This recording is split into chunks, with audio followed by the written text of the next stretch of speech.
Bonsoir mesdames, bonsoir messieurs, bonsoir chers internautes, bienvenue à votre émission Vie de l'Église.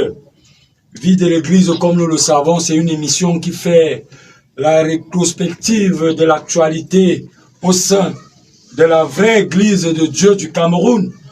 Pour cette édition de octobre 2023, nous avons le révérend pasteur Langri Chana, qui est par ailleurs président du conseil d'administration de la vraie Église de Dieu du Cameroun. Bonsoir, pasteur. Bonsoir, bonsoir Pierre, bonsoir à tous les auditeurs de la radio. Jésus-Christ soit des rois. Pour nous accompagner ce soir, j'ai ma consoeur qui sera avec moi pour cette émission. Bonsoir Rachel. Bonsoir Pierre et bonsoir à tous les auditeurs de la radio Jésus-Christ Roi des Rois. Bonsoir à tous nos internautes. Oui, nous disons que nous avons une forte équipe qui va nous accompagner tout au long de cette émission. Nous avons à la technique l'ancien Martin Bonnier et Daniel Dayan. À la retransmission web, nous avons Jetro Yombi. À la production, nous avons Rachel Denoka, qui est directrice des programmes. À la supervision générale, Rodrigue Njamen. Et à la présentation, je suis Pierre Amougou, qui sera accompagné de Rachel Denoka. Voilà, pour cette édition, nous avons une forte actualité au sein de la vraie Église de Dieu. Nous allons parler déjà de l'Assemblée générale ordinaire qui a eu lieu à Bangante et à Manja. Nous allons parler de la retraite préconventionnelle. Nous parlons également de l'actualité au niveau des ex-deux tiers. Et enfin, nous parlerons de la 60e édition de la Convention universelle de Mombo. Bonsoir, pasteur. Bonsoir une fois de plus. Voilà, nous allons attaquer le taureau par les cornes, comme on le dit souvent.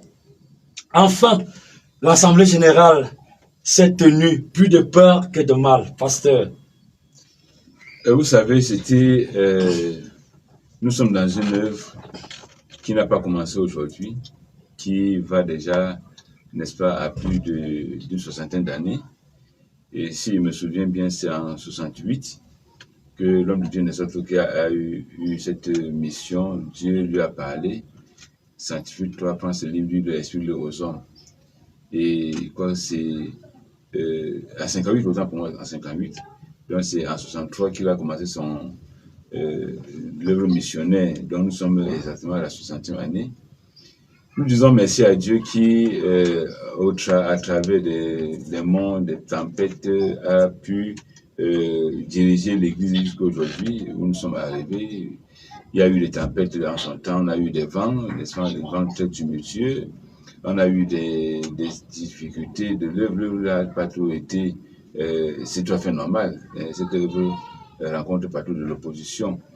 Mais par la grâce de Dieu, cette assemblée générale a été une assemblée générale ordinaire et très spéciale. Spéciale d'abord dans le fait que c'est la première assemblée générale ordinaire après le rappel à Dieu de l'homme de Dieu Nelson Toukia. Spéciale parce que cette assemblée générale se tient dans la ville de Banganté et qui n'a pas jusqu'alors eu, n'est-ce pas, l'opportunité d'avoir une assemblée générale. Et spécial aussi parce que c'est dans cette ville que l'homme de Dieu a été appelé, dans cette région, et puis c'est là aussi qu'il a été enterré. Donc tout s'est bien passé par la grâce de Dieu. Et c'est une assemblée générale ordinaire, comme vous le dites, c'est statutaire. Puisque selon nos statuts, le mandat du conseil d'administration, c'est de 5 ans. Donc après chaque 5 ans, il faut qu'on puisse renouveler le mandat des membres du conseil d'administration. Et cela se fait dans l'Assemblée générale. C'est l'Assemblée générale qui donne mandat, n'est-ce pas, pour traiter de beaucoup de sujets importants comme cela se doit. Donc c'est une Assemblée générale ordinaire et statutaire, qui était placé sous le signe de la réconciliation. Nous pensions que c'était le lieu où le linge ça doit se laver en famille, où les chrétiens, quelles que soient les divergences qu'ils peuvent avoir eues entre eux, peuvent se retrouver encore et n'est-ce pas, ressortir d'une même voix. Nous avons espéré, et c'est pour ça que nous avons été très réjouis de l'affluence. Ça, sur près de 400 assemblées qu'on attendait, on a eu près de 330 assemblées qui étaient là. Ça montre, n'est-ce pas, que le message est passé. Les chrétiens ont voulu marquer d'une pierre particulière cette occasion et ils l'ont fait. Voilà, pasteur, nous allons y revenir. Je voudrais dire que nous avons, par la magie de la technologie, nous aurons quelques membres du nouveau conseil d'administration qui vont, d'une manière brève, intervenir. Nous avons, par exemple, le nouveau secrétaire général. Bonsoir, pasteur. Bonsoir, pasteur. Bonsoir, Pierre. Voilà, nous sommes là dans le cadre de l'émission Vie de l'Église. En tant que nouveau secrétaire général, quelles sont vos impressions à chaud? Qu'est-ce que vous pouvez déjà dire aux chrétiens qui nous suivent?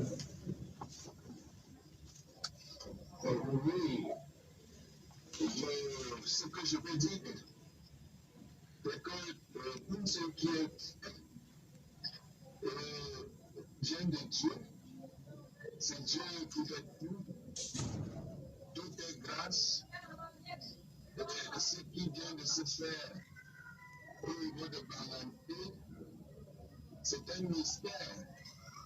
Je dis ça, c'est un mystère qui s'est fait pour que nous puissions avoir cette assemblée générale avec un nouveau conseil d'administration. Alors, je suis très ravi et très ému aussi par tout ce qui s'est passé. Et je n'ai que, on dit souvent, chemin ouverte, parce que c'est Dieu fait ses œuvres à merveille et par surprise. Nous avons été surpris par ce qui s'est passé. Voilà, merci secrétaire général. Nous avons également notre membre du conseil d'administration qui est en direct du côté de Bafoussam. Bonsoir, maître.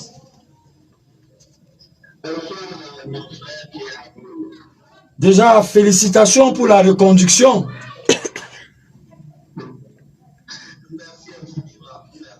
Voilà, nous allons vous avoir un peu plus loin dans l'émission pour les questions un peu plus d'ordre juridique. Et nous vous prions de garder le contact. Nous allons continuer avec le pasteur. Alors, pasteur, il a été dit, nous avons suivi de part et d'autre que l'Assemblée générale n'était pas réglementaire. De quoi il est exactement question? Mais demandez à ceux qui le disent, c'est pas à moi.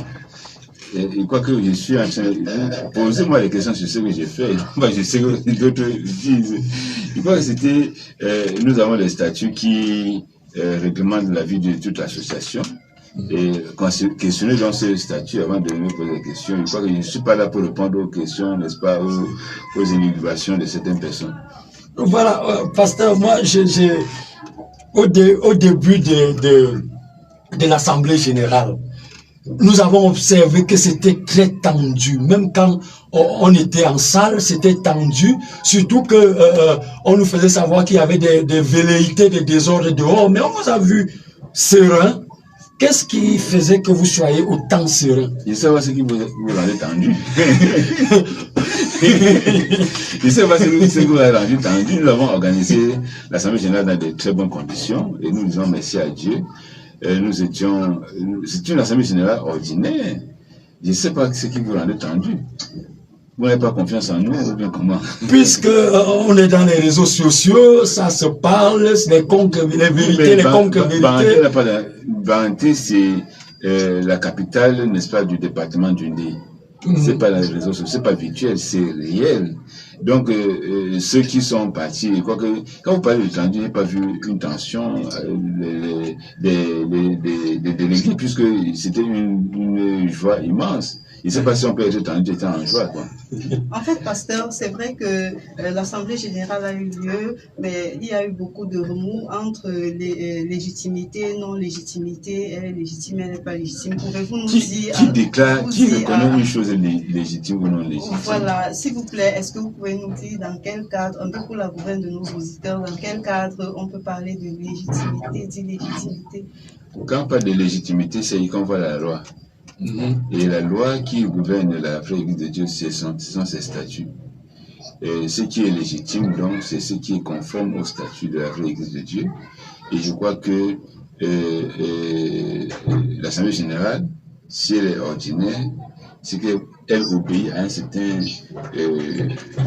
une certaine manière de faire qui doit être statutaire. Donc, ce sont ces statuts-là qui dirigent l'Église. Ce sont ces statuts qui montrent que la vraie Église de Dieu est, n'est-ce pas, a un conseil d'administration qui est choisi, qui est élu chaque fois pour 5 ans. Et la dernière assemblée générale que nous avons tenue était celle du 13 octobre 2018. 13 octobre 2023, ça fait 5 ans. Donc c'était tout à fait normal qu'on puisse avoir une assemblée générale ordinaire. Puisque si cette assemblée générale ne se tient pas, c'est que nous n'avons pas de conseil d'administration. En d'autres termes, tous les mandats arrivaient à échéance, tous les mandats, bien sûr, des membres du conseil d'administration arrivaient à échéance le 13 octobre 2023. Cela voulait dire, au 13 octobre, ou bien au 13 octobre à minuit, bien à 23h59, le mandat de tous les membres du conseil d'administration s'arrêtait. Au 14 octobre 2023, à minuit, il n'y a plus de membres du conseil d'administration en dehors du PCA, selon nos statuts.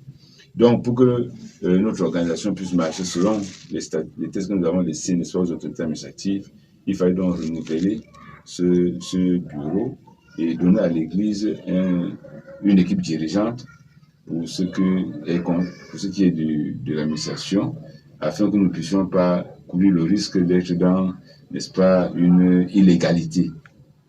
Donc, d'un moment où le mandat, n'est-ce pas, où les textes ne sont plus respectés, cela veut dire que vous êtes dans l'illégalité. Or, l'Église doit suivre, n'est-ce pas, les tests déposés, les tests que nous avons actuellement, ce qui fait que une assemblée générale ordinaire était donc obligatoire et incontournable pour la suivi de l'œuvre de Dieu. Une assemblée générale était obligatoire, mais on a observé que l'assemblée générale était associée à la retraite conventionnelle. Est-ce une stratégie pour contrer certaines velléités de désordre ou alors... Non, la retraite d'abord, c'est pour tout le monde. Il n'y a pas de velléité de contrer, puisque d'abord, l'Assemblée générale a été convoquée régulièrement. Donc, tous les membres, n'est-ce pas, de l'ancien bureau, tous les membres de droit, c'est les pasteurs, que ce soit les étrangers, comme ça, tous ont été régulièrement informés par voie, n'est-ce pas, individuellement, par voie même souvent du dossier. Et donc, tout le monde a été informé. Donc, il n'y a pas de faire quelque chose, n'est-ce pas, pour camoufler. Il arrive donc que c'est une occasion, on va avoir beaucoup de personnes. On ne peut pas seulement venir pour faire 2 heures, 3 heures, 4 heures, une journée et rentrer. Donc, nous capitalisons. Puisque les gens vont venir, n'est-ce pas, on attend beaucoup de délégués qui vont pas seulement venir pour dire, bon, s'asseoir là, on va faire 2 heures de temps, finir la transaction, et rentrer. Il faut donc prévoir que, bon, toutes les occasions, la Bible dit que, n'est-ce pas, que là où les bien-aimés sont assemblés, c'est là où Dieu envoie la bénédiction et la vie pour l'éternité. Donc, toutes les occasions que nous pouvons capitaliser pour que les enfants de Dieu soient ensemble, pour manifester leur fraternité, n'est-ce pas, pour écouter la parole, pour partager, je veux dire, pour partager la parole de Dieu ensemble, pour partager un bout de pain ensemble, cette fraternité, n'est-ce pas, est recherchée. Et la Bible nous la recommande pour ne pas en profiter. Donc, au lieu de faire venir des gens, n'est-ce pas, de Garoua, de Kousséry, n'est-ce pas, d'autres sont venus, n'est-ce pas, de France, n'est-ce pas, du Canada, un peu partout, pour venir faire 2 heures de temps et rentrer. On capitalise. Et pasteur, nous avons observé que ça a été particulièrement couru par beaucoup de chrétiens. Qu'est-ce qui a véritablement attiré les gens? Est-ce l'Assemblée générale ou alors c'était la retraite? Parce que les deux sont importants. Les deux sont importants, que ce soit pour la retraite, que ce soit pour l'Assemblée générale. Les enfants de Dieu sont ensemble. La finalité, c'est que nous sommes ensemble. N'est-ce pas? Nous sommes ensemble pour méditer la parole de Dieu, n'est-ce pas? Et pour nous exhorter, et aussi pour trouver un nouveau conseil d'administration. Puis quoi, on joint l'utile à l'agréable. Voilà, pasteur, nous savons quand même que cette assemblée générale se tienne. Il y a eu beaucoup de combats. Comment est-ce que vous avez réussi toute la bataille qui a été menée pour qu'elle n'ait pas lieu? Comment est-ce que en réalité, cette question, je ne sais pas comment il va la répondre. Puisque dès le moment où nous avons organisé l'Assemblée générale statutairement, il croit que s'il y avait des velléités d'opposition, on devait le faire aussi statutairement. Il croit que si il n'y a pas eu de réaction, n'est-ce pas, c'est parce que statutairement, elle doit se tenir. Donc, il faut faire valoir des raisons légales, n'est-ce pas, pour empêcher quelque chose qui est légal. Or, il ne croit pas que deux choses qui sont légales doivent se contredire. Donc, nous avons le statut qui nous dirige. C'est vrai qu'il y a certaines personnes qui ont, mais je n'ai pas, moi, ressenti réellement d'obstacles. Je n'ai pas ressenti d'obstacles. Pasteur, je vais vous dire que en préparant l'émission, nous avons contacté des personnes. Il n'y a quelqu'un à l'extérieur qui a demandé qui est derrière Tchana. Il était tellement surpris que cette assemblée ait eu lieu dans de bonnes conditions, au point où il se demande qui est derrière cet homme. Dieu, la vraie église, on dit vraie église de Dieu. Vous comprenez? Vraie église de Dieu. C'est Dieu qui dit son église. Je me souviens quand le Dieu quittait, n'est-ce pas, quand il nous laissait, n'oubliez pas toujours le conseil de l'homme de Dieu. Il n'a pas été seulement homme de Dieu de son vivant, même ses paroles restent. Il a dit que restez unis. Tous ceux qui sont dans la vision de l'unité, Dieu va les soutenir. Mais dès le moment où nous sommes dans une vision, n'est-ce pas, de division, bien de désordre, nous ne pouvons pas être. Dieu n'est pas un Dieu de désordre. Dieu est un Dieu d'unité. Nous sommes des frères. Et nous devons travailler comme des personnes qui savent qu'ils s'appartiennent à un même Père. Donc, dire que qui est derrière, non. Nous sommes bâtis sur un fondement, la parole de Dieu. Si l'homme de Dieu le disait, que si nous restons sur la parole de Dieu, nous n'avons pas à craindre. Donc, c'est qu'on dit que qui est derrière Tchana, je pense que c'est Dieu. Il n'y a pas d'autre personne. Puisque le camp d'en face vous accuse de désordre, ici par exemple la fermeture de l'assemblée de Ngoucho, Kribi, les événements de Kribi où une assemblée générale a été avortée par tout ce que nous savons, et ils disent que vous êtes... Mais si quelqu'un fait quelque chose d'illégal, c'est celui qui est dans le désordre. Kribi n'était pas une assemblée générale ordinaire.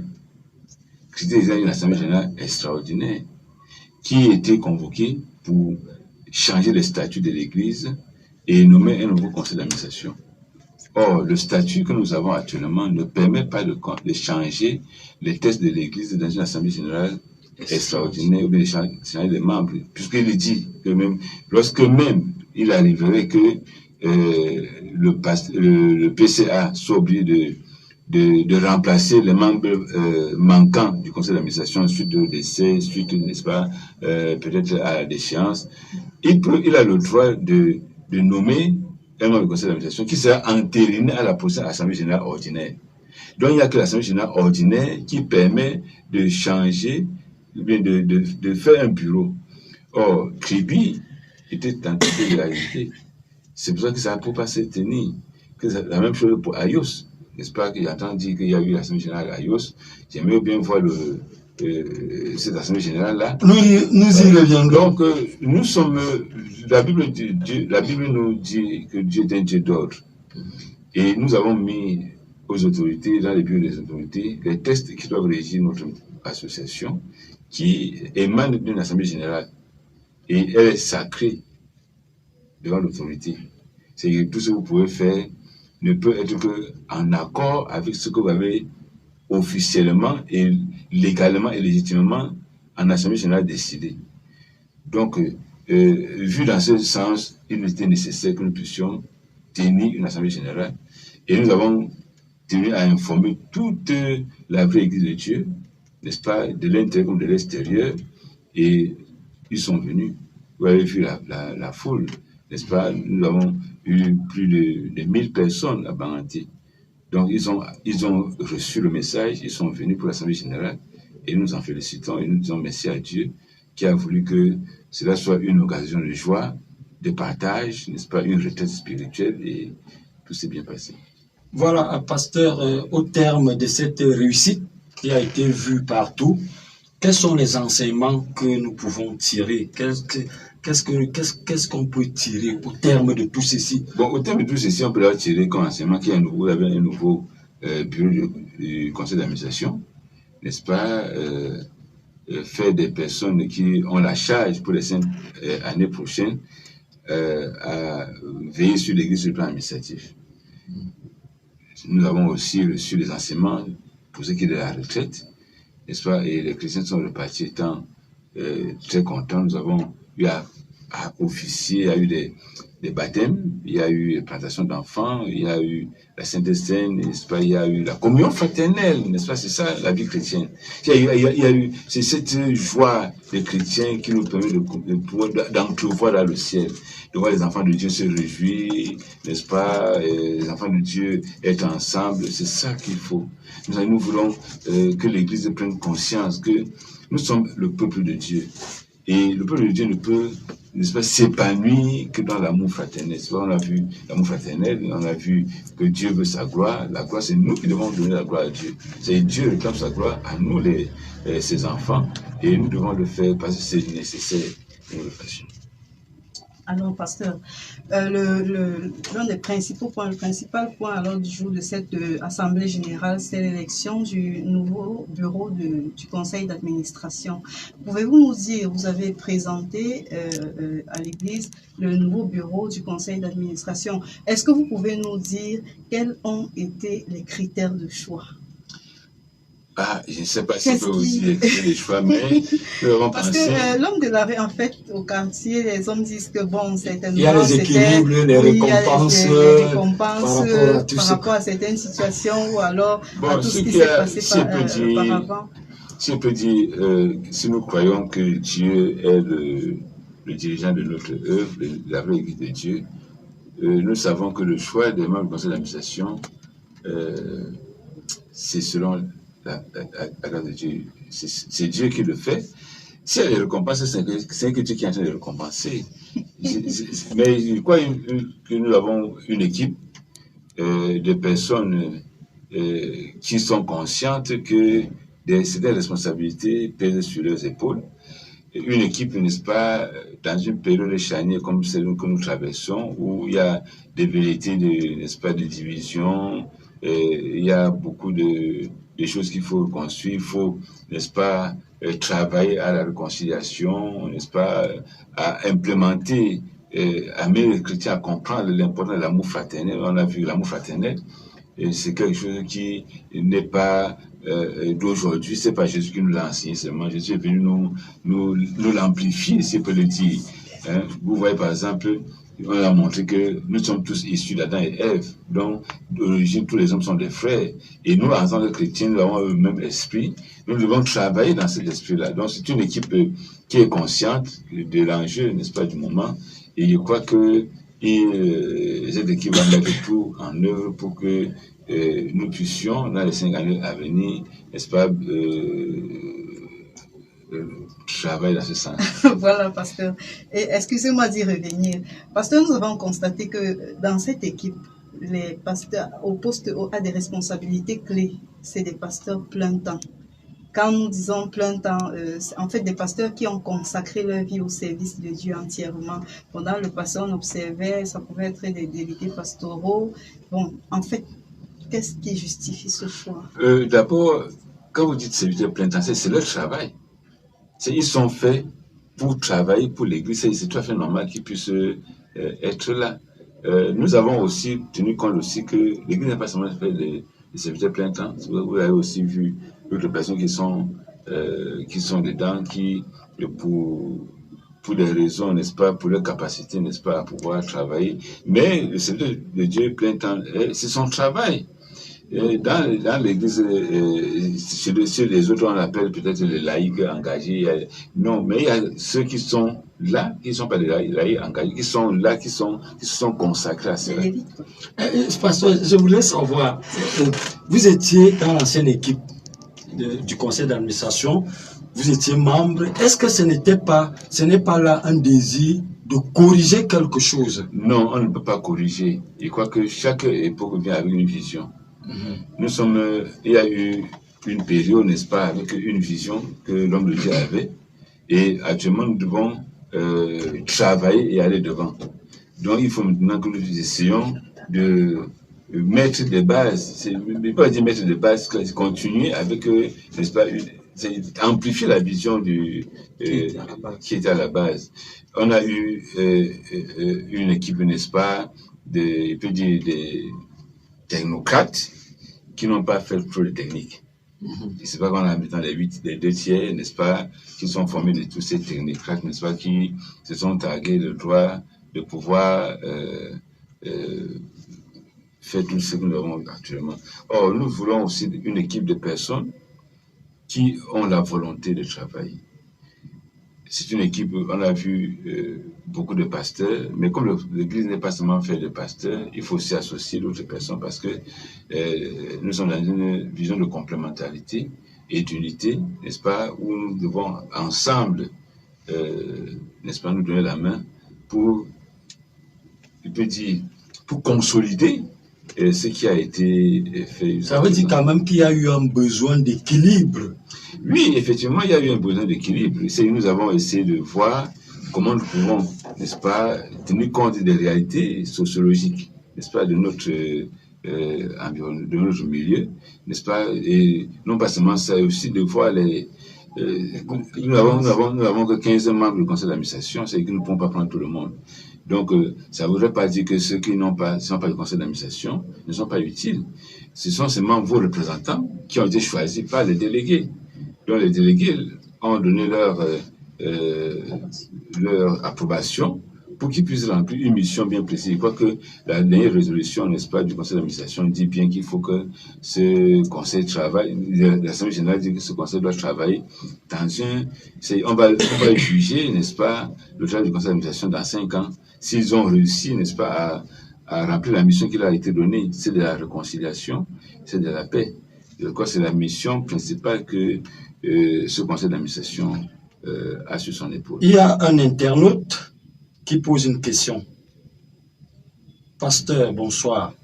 Que dit la note du MINAT du 29 novembre 2021? Il s'agit d'Abel Maïna.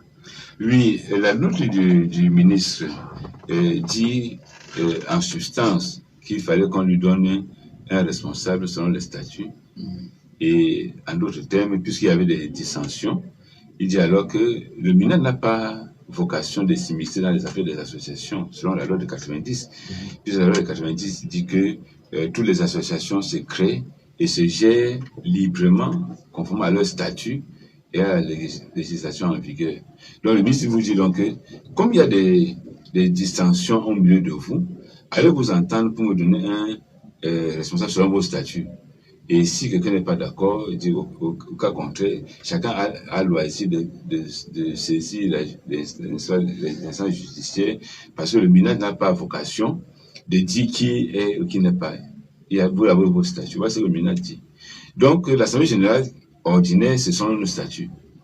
Et ce qui s'est passé, ce sont nos statuts. C'est ce que le MINAT demandait. Personne n'a été exclu, n'est-ce pas, de cette Assemblée générale. On a tendu la main à tout le monde et tous ceux qui sont venus ont pu, n'est-ce pas, donner leur avis. Donc, c'est ce que la loi du MINAT. L'équipe d'en face estime que c'est l'ex-secrétaire général qui avait le droit d'organiser l'Assemblée générale. Bon, peut-être dans un nouveau statut, puisque j'ai appris qu'il y a un nouveau statut même qui a été écrit, peut-être dans un nouveau statut. Mais là, le statut de la vraie Église de Dieu qui est, n'est-ce pas, au MINAT qui est en vigueur, c'est le PCA seul qui a autorité de convoquer une Assemblée générale ordinaire. Alors, maître, rebonsoir. Voilà, nous avons un auditeur qui nous interpelle au sujet de la lettre du MINA du 29 novembre 2021. Est-ce que vous pouvez nous en dire davantage pour la bonne compréhension de cette lettre?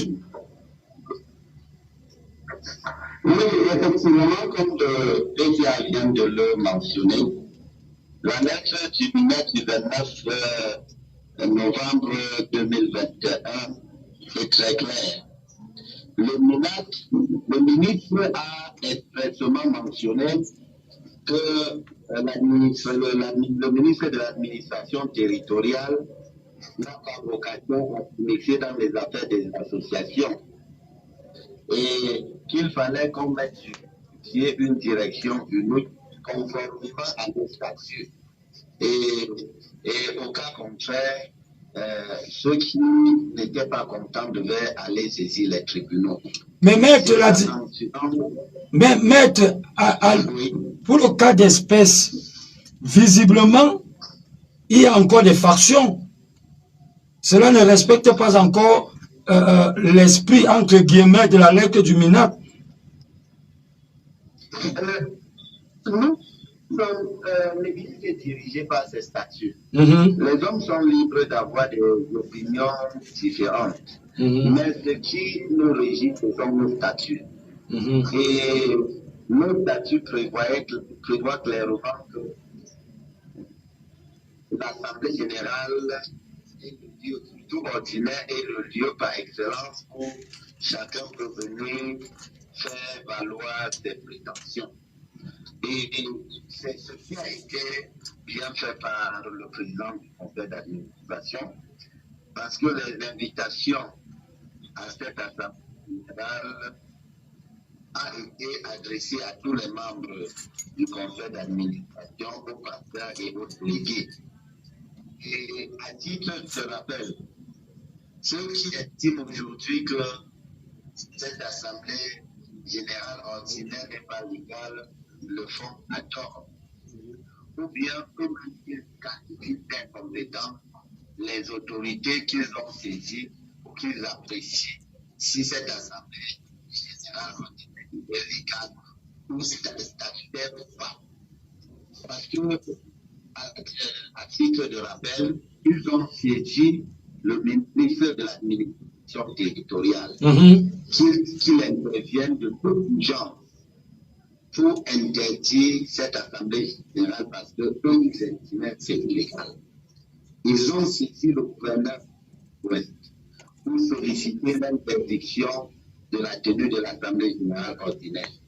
Ils ont saisi le préfet du pays. Ils ont saisi le sous-préfet. Et après analyse, ni le ministre de l'administration territoriale, ni le gouverneur de l'Ouest, ni le préfet du pays, ni le sous-préfet ne les a répondu favorablement. Mais ce qui prouve que après pour chuter, maître. Oui.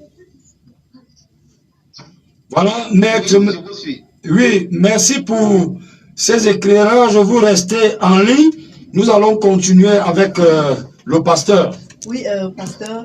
Déjà, est-ce que vous pouvez nous dire, l'Assemblée générale, il y a un secrétaire, l'Assemblée générale, le conseil d'administration est constitué tel qu'il y a un secrétaire général, il y a un secrétaire général adjoint, un trésorier adjoint, et puis des conseillers. Il y a 4 conseillers à ma connaissance, et puis des membres.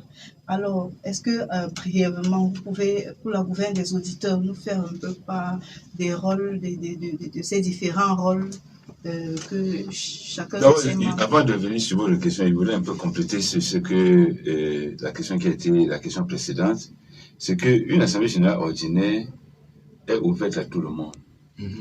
N'est-ce pas? Une assemblée générale ordinaire peut être, n'est-ce pas, un seul point à l'ordre du jour, alors qu'une assemblée générale, c'est là où tous les problèmes. Donc, tous ceux qui estiment qu'ils ont quelque chose à dire, tous ceux qui estiment qu'ils ont quelque chose à réclamer, c'est à l'assemblée générale qu'on doit le faire valoir. Et alors, si vous avez gain de cause, n'est-ce pas, si les délégués trouvent que vous avez raison, ils vous donnent le mandat. Donc, et chacun est libre. Nous sommes dans un pays où il y a la liberté, chacun est libre de venir ou de ne pas venir. Mais si quelqu'un ne vient pas, après il va se dire, bon, je ne suis pas venu parce que c'est illégal, il fallait d'abord venir.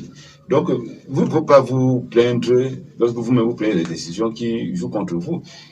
Tout le monde a été... Si j'attendais que quelqu'un dise que je n'ai pas été informé, mais tout le monde, personne ne peut le dire de manière honnête, puisque chacun a été informé et de manière claire.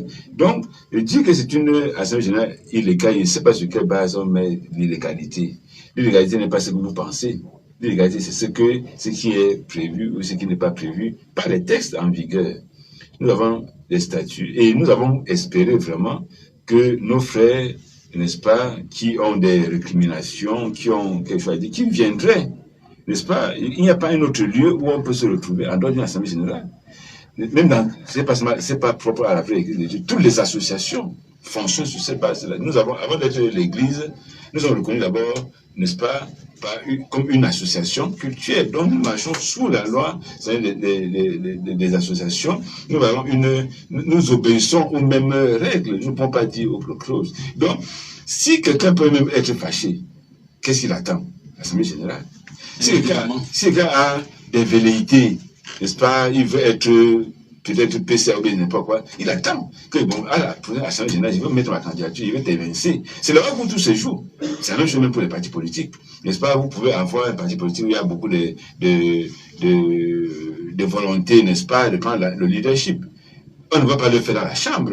On attend le prochain, il appelle ça congrès, l'autre appelle général, chacun appelle comme il veut, c'est l'instance suprême. Donc il fallait que ces personnes-là viennent et qu'ils fassent valoir leur pensée et que les délégués qui sont venus pour ça prennent le temps pour pouvoir statuer. Il y a eu l'Assemblée générale où on renvoie même.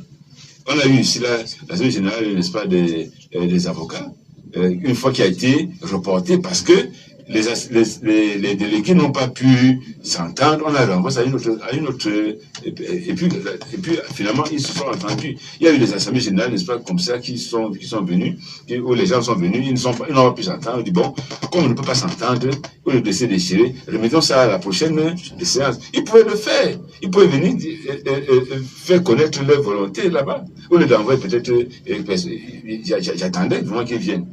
Bon, ils ne sont pas venus. Et ils disent que c'est illégal. Bon, je ne sais pas si c'est selon leur loi. Bon, je ne sais pas. Mais une assemblée générale ne se boycotte pas. Vous comprenez? Une assemblée générale extraordinaire pour se boycotter. Parce que ce qui est à l'ordre du jour peut ne pas m'intéresser, je ne viens pas.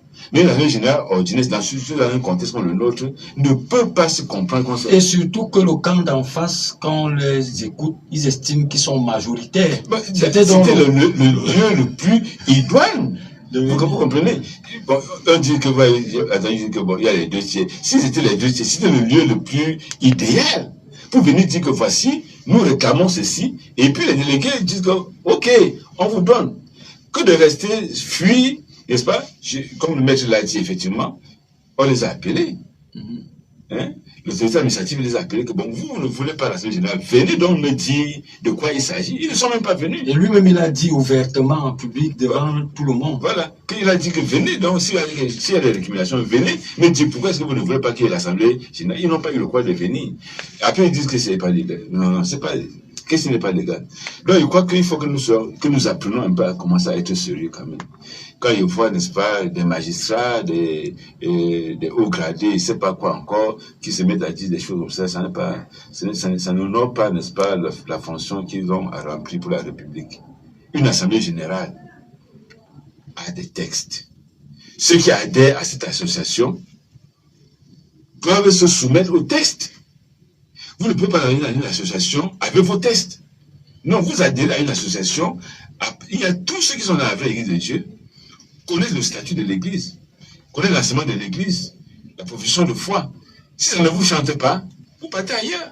Vous êtes libre de partir ou de revenir. Et si vous êtes, dites que vous êtes de cette association culturelle qui s'appelle Vraie Église de Dieu, vous devez vous soumettre à son règlement intérieur, à ses statuts. Vous devez marcher comme l'enseignement de l'Église. C'est à ça que vous allez adhérer. Donc, pour ce qui est votre question, c'était un peu un point que je voulais montrer que dire que c'est pas illégal, c'était là-bas le lieu de venir montrer que c'est pas illégal. On n'a pas besoin de... Nous sommes régis aujourd'hui, j'entends des gens dire que la loi de 71... Non, la loi de 71 a régi, c'est ça qui a permis de mettre sur pied la vraie Église de Dieu. Il y a la loi de 90 qui vient abroger les dispositions antérieures. Lisez bien. Qui vient abroger les dispositions antérieures. C'est pour ça que le MINA dit qu'il ne s'immisce pas dans les affaires des associations. Vous comprenez? Parce que la loi de 90 vient abroger toute disposition antérieure. C'est pour ça que quand vous voyez maintenant les décrets qui ont prévalu avec la loi de 90, on dit article 2, la constitution du conseil d'administration fera l'objet d'un arrêté du ministre. Ça, c'est ce qui est régi par la loi de 71. Maintenant, dans la loi de 90, qui vient abroger toutes les dispositions antérieures, quand le président reconnaît une association religieuse, on met article 1 est reconnu. Tel article, telle association. Article 2, cela fera l'objet d'une publication partout au besoin, cela. Pour il n'y a que 2 articles. Donc, c'est parce que les dispositions antérieures ont été abrogées. Seulement que le problème, c'est que quand les gens ne veulent pas dire la vérité, c'est ça qui est mauvais. Nous sommes des enfants de la lumière et nous devons marcher dans la lumière et dire la vérité. Dans la loi de 90, on n'a même pas besoin de... C'est vos statuts. Quand vous parlez de patron, on dit qu'est-ce que vos statuts disent? On dit parce que c'est le MINAT dit. Avant, c'était un arrêté du MINAT qui reconnaissait un bureau. Mais c'est une lettre. C'est une correspondance. Pour ce qui est de votre question, qu'est-ce qui a prévalu? Quel est le rôle de chaque membre? Le statut est clair là-dessus. Le statut du secrétaire général, c'est l'organe exécutif, n'est-ce pas, de la vraie Église de Dieu, qui est sous, n'est-ce pas, l'autorité d'un secrétaire général et d'un secrétaire général adjoint, qui sont tous dénommés parmi les délégués par le PCA, n'est-ce pas? Et donc, il y a le trésorier et le président adjoint qui sont ceux-là qui doivent, n'est-ce pas, rendre compte de la gestion financière, n'est-ce pas, les fonds de l'Église et les conseillers qui sont là, chacun pour, selon les responsabilités qu'on leur donne, n'est-ce pas, doivent être actifs, n'est-ce pas, pour aider le PCA, n'est-ce pas, et le conseil, n'est-ce pas, à atteindre ses objectifs. Voilà, nous allons revenir avec le nouveau SG. Alors, pasteur, bonjour. Allô, est-ce que le pasteur est en ligne? Bonjour, bonjour. Voilà, vous êtes investi d'un nouveau poste secrétaire général. C'est du lourd, pasteur. Est-ce que vous avez déjà pris les contours du nouveau poste de responsabilité? Je crois que c'est lourd, comme vous dites. Nous en sommes conscients. Selon même nos statuts et règlements intérieurs, nous constatons que vraiment la tâche est lourde et qu'il nous faut vraiment beaucoup de sérieux pour nous mettre. Et je crois que avec l'aide de Dieu, nous parviendrons. Voilà, pasteur. Je ne peux pas vous dire que... Oui. En parcourant les statuts, nous observons que le secrétariat général, il y a des directions qu'il faut pourvoir en poste. Vous allez opter pour le statu quo ou alors nous attendons à de nouveaux, un réaménagement au niveau du secrétariat général. Oui, le secrétaire général propose l'organigramme au conseil d'administration qui va décider sur les directions. Je crois que cela sera fait dans un avenir très, très, très proche pour que vraiment le secrétariat général puisse se mettre en travail, puisque ce sont des directions qui constituent l'essentiel de ce secrétariat général. Donc, il le faut, c'est une nécessité absolue que nous puissions faire fonctionner ces directions. Il faudrait donc que l'organigramme soit proposé et que les directeurs soient nommés effectivement par le PCA. Oui, merci, pasteur. Nous rappelons à nos auditeurs et nos multiples internautes qui nous suivent que c'est ouvert. Vous pouvez poser toutes vos questions. Le révérend est disposé à répondre à toutes les questions. Alors, révérend, quelle feuille de route pour les 5 prochaines années et quelles sont les priorités? Je crois que la priorité première, c'est l'unité. C'est la réconciliation. C'est d'amener tous les chrétiens, n'est-ce pas, depuis les pasteurs jusqu'aux enfants de l'école de dimanche, n'est-ce pas, à savoir que nous sommes un peuple. Nous sommes un peuple, nous sommes faits pour être unis, n'est-ce pas? Il n'y a pas de ciel, il n'y a pas de Dieu, il n'y a pas deux esprits, il n'y a pas de baptême, il n'y a qu'un seul Dieu. Donc, sous le ministère de l'explication du livre, nous tous qui nous reconnaissons comme des enfants spirituels de l'homme de Dieu Nestor Toukéa, il y a eu un vent qui est passé, et les vents passent toujours, n'est-ce pas? Vous pensez que le vent est passé, pasteur? Bon, je ne sais pas comment il passera. Sûrement, il est en train de passer. Hein, mais les enfants de Dieu, vous vous souvenez, n'est-ce pas, lors du culte de clôture, on a parlé sur la tempête apaisée. N'est-ce pas? La tempête va se lever.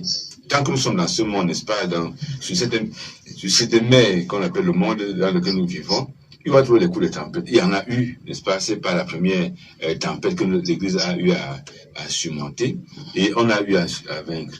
Donc, je voulais dire la première action que nous devons mener, c'est d'amener les chrétiens à comprendre que, en tant que chrétiens, en tant que frères, nous avons l'obligation, n'est-ce pas, de réconciliation. Si nous espérons au même ciel, il n'y a pas, n'est-ce pas, on n'a pas, n'est-ce pas, d'alternative. Et nous devons amener depuis l'enfant, depuis les pasteurs jusqu'à l'école de dimanche, de savoir que nous sommes des frères et le chrétien est celui qui montre l'exemple de pardon. N'est-ce pas, l'exemple, n'est-ce pas, de ramener les uns vers les autres.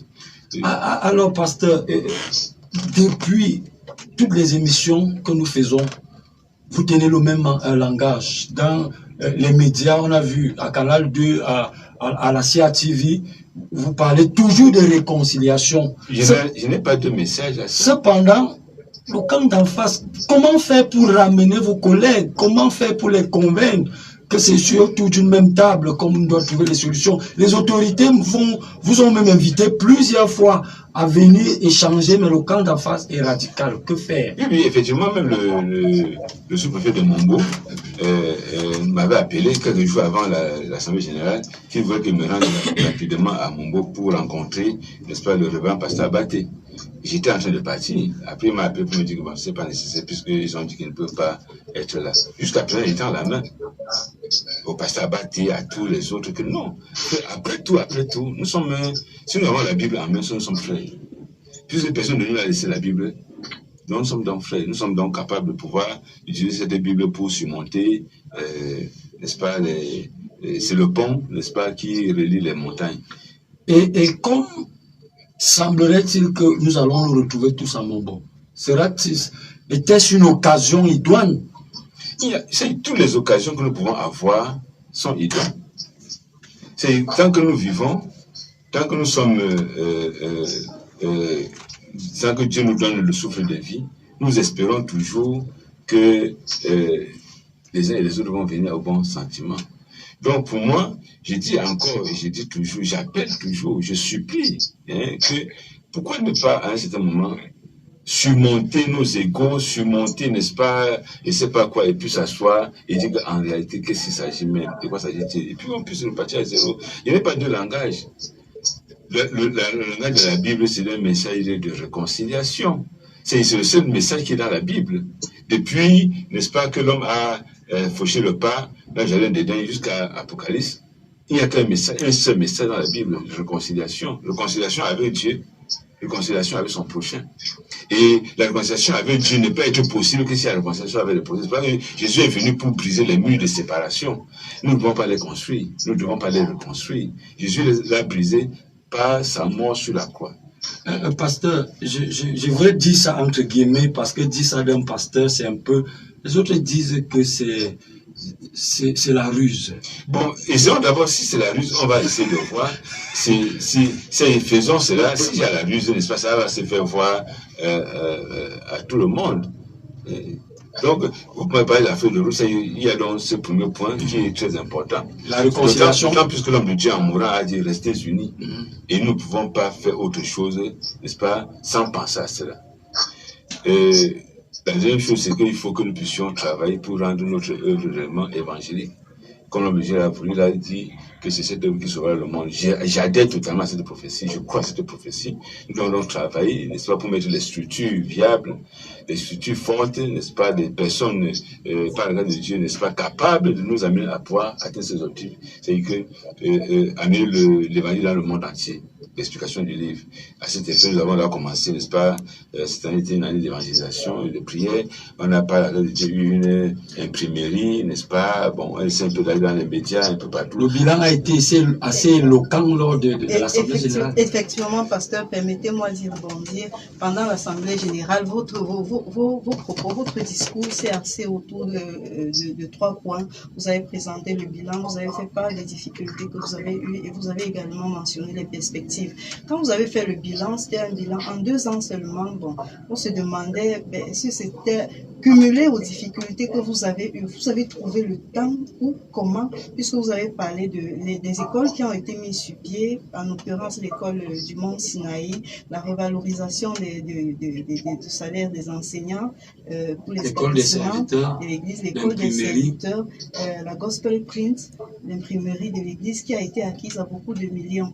Entre autres, tout à côté, vous étiez dans plusieurs procès, dans plusieurs déplacements. Comment est-ce que vous avez réussi c'est-à-dire à joindre l'utile à l'agréable malgré tous ces temps? Tu vois, c'est pas la grâce de Dieu et surtout, n'est-ce pas, par la bonne volonté de beaucoup de personnes qui pensent que l'évangile doit aller devant. Ça voulait dire que si nous avons un peu de paix, un peu d'accalmie, nous ferons de grandes choses. Nous avons, malgré tous les malgrés, n'est-ce pas, été les premiers à aller en Afrique de l'Est pour créer une mission qui, actuellement, si on parle de la vie de Dieu du Kenya, cela existe effectivement avec des chrétiens qui y persévèrent et peut-être ils seront à la convention si Dieu le permet. Donc, on peut faire beaucoup de choses. Et c'est justement ce que le diable voudrait qu'on puisse se distraire dans beaucoup. Soyez moyens aux chrétiens, concentrons-nous à l'essentiel. Concentrons-nous à la prière. Les moyens financiers, parce qu'il a aussi été mentionné que le fait que vous avez cherché à mettre au clair les finances de l'Église ont posé beaucoup de problèmes. Et nous savons que même les anciens teneurs de caisse sont dans le camp d'en face et tout était verrouillé pour vous. Vous avez fait comment? Vous avez trouvé... J'ai prié. Dieu est insondable. Dieu est insondable, ses œuvres sont insondables. Je crois qu'il est dit qu'à lui appartient l'or et l'argent. Croyons. Je crois que si nous parvenons à comprendre l'urgence et la nécessité d'être unis, ce que l'homme de Dieu a fait en 60 ans, avec beaucoup de difficultés, avec beaucoup de manquements, je crois qu'il nous a laissé un fondement sur lequel nous pouvons aller plus vite et plus loin. Nous sommes sur une rampe de lancement vraiment très puissante. Et si nous essayons un peu de nous ressaisir, je le dis, si nous devons comprendre le message de la réconciliation et que nous revenons tous asseoir ensemble et travailler, je crois que ce qu'on fera en 2 ans va remplir le monde entier. J'ai cette conviction.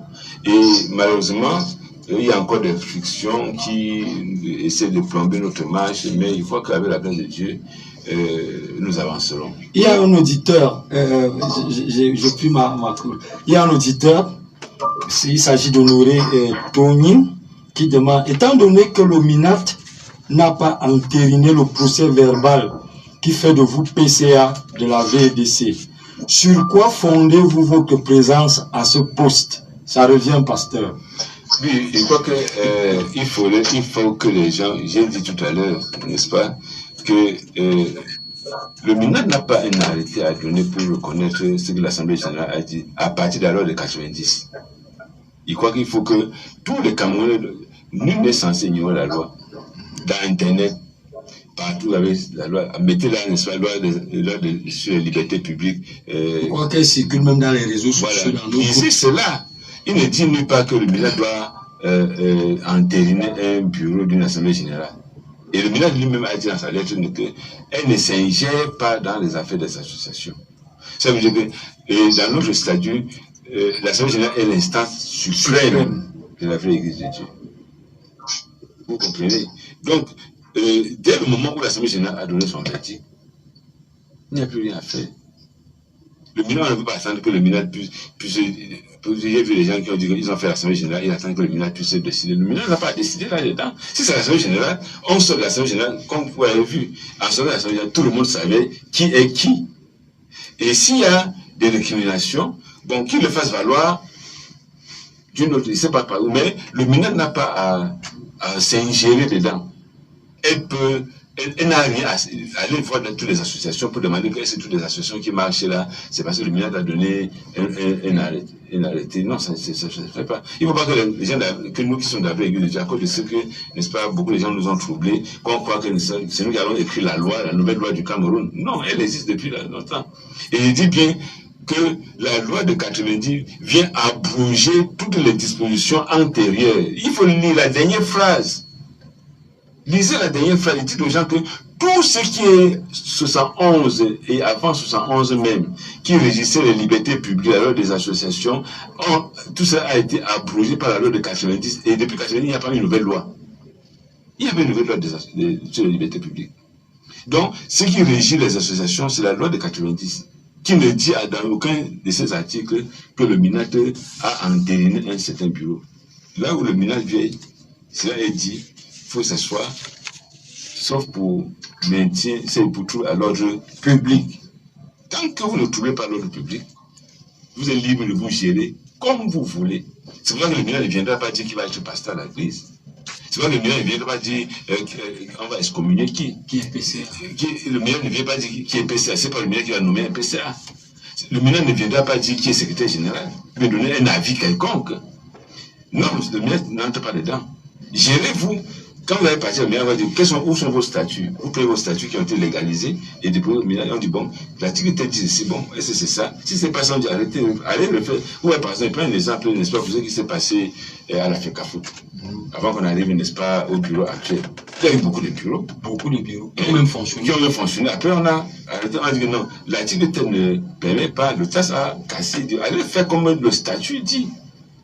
Et si on a fait abandonner, c'est selon le statut. Et si quelqu'un dit que c'est contre le statut, il n'a qu'à faire, il devait faire valoir ses idées à l'Assemblée générale pour dire que ce statut n'est pas statutaire. Bon, voilà, chers auditeurs, le révérend renvoie cet auditeur à aller lire la loi de 1990. Nous allons sortir définitivement pour... Oui, avec cette question, Pierre. Oui. Pasteur, nous avons constaté que parmi les membres du conseil d'administration, le genre féminin est très faiblement représenté. Il n'y a qu'une femme dans le conseil d'administration. Et ça dit que les femmes craignent moins le Seigneur. C'est beaucoup parce que parmi les 12 apôtres, il n'y a aucun apôtre. Non, mais pasteur, il s'agit de personnes... La directrice des programmes sollicitait peut-être...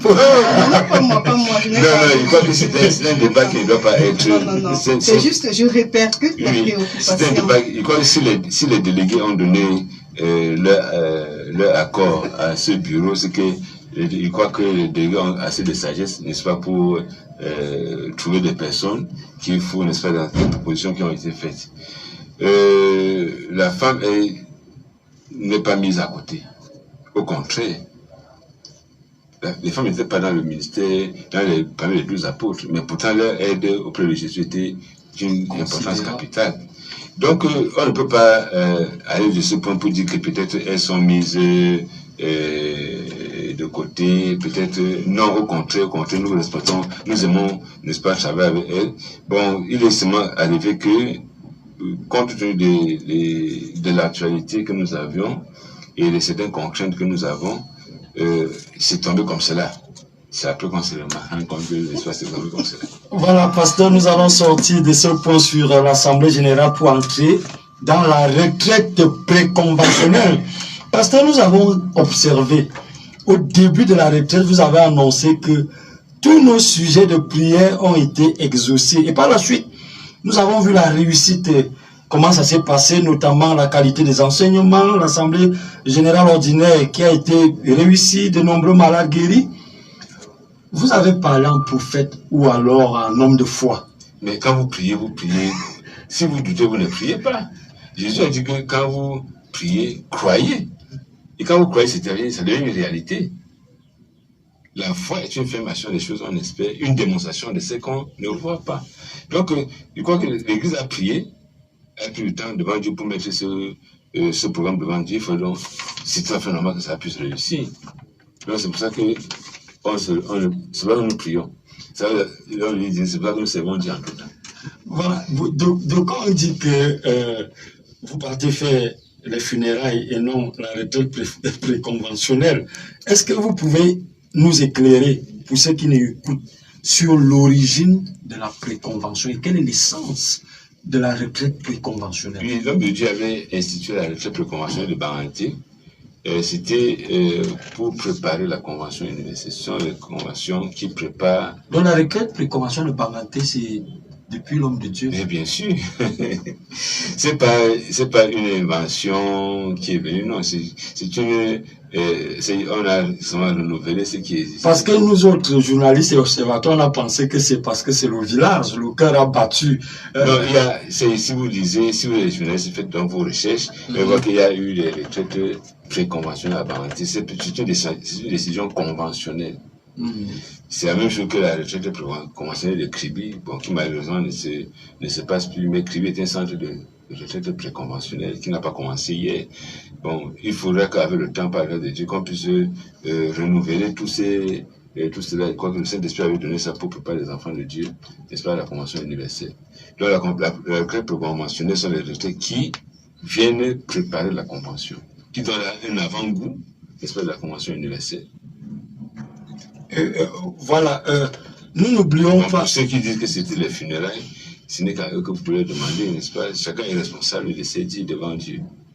Et voici depuis 3 ans que l'homme de Dieu n'est plus là. Vous êtes le seul à penser à cette retraite conventionnelle. C'est le désir de ressusciter la mémoire du père ou alors. S'il était le seul, on ne sait pas appeler les 1000 personnes à parler. Voilà. Nous ne pouvons ne pas passer dessus. On a eu droit à la Sainte Seine. Quel est l'intérêt? Expliquez-nous un peu la Sainte Seine, l'importance pour les chrétiens, parce qu'on voit beaucoup d'enthousiasme lorsqu'il s'agit de la Sainte Seine.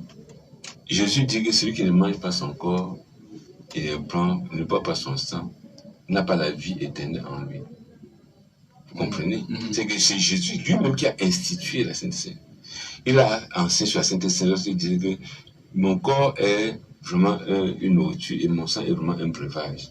Celui qui prend mon corps et qui prend mon sang a la vie éternelle en lui. Celui qui ne prend pas n'a pas la vie éternelle en lui. Il est encore dans la mort.